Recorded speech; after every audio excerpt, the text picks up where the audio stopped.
सूरत civil hospital में काम करने वाली डॉक्टर की एक्सीडेंट में मौत।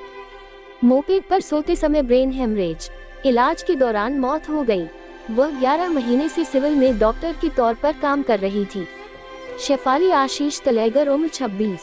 ताज़ा खबर देखने के लिए देखते रहे स्टार न्यूज नेटवर्क। जय हिंद, जय भारत।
अनीश हसमुखलाल ख्याली, हूँ एडवोकेट છું સુરતમાં।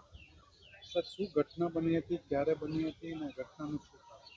તારીખ પહેલીએ બપોરે 4 વાગ્યાની આજુબાજુ મારા શાળાની દીકરી, જેનું નામ છે શેફાલી કલાઈગર, એ સિવિલ ખાતે પીડિયાટ્રિક ડિવિઝનમાં ત્યાં નોકરી કરે છે। નોકરી પરથી 3:38 નીકળ્યા અને ઘર તરફ મૈદરપુર આવવા જવા નીકળ્યા ત્યારે રિંગ રોડ તરફનો જે આપણે દિલ્હી ગેટ બ્રિજ જ્યાં ડાઉન થાય છે ત્યાં કોઈક અજાણ્યા વ્યક્તિએ ટક્કર મારી હશે, અથવા તો પોતે જાતે પણ પડી ગઈ હોઈ શકે।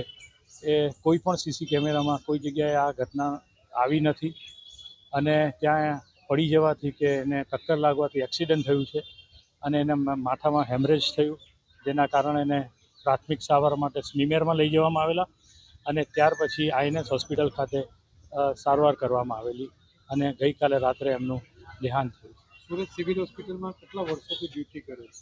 છેલ્લા 11 મહિનાથી એ પીડિયાટ્રિક વિભાગમાં ફરજ બજાવે છે, જેની ઉંમર 26 વર્ષ હતી અને કુંવારા હતા।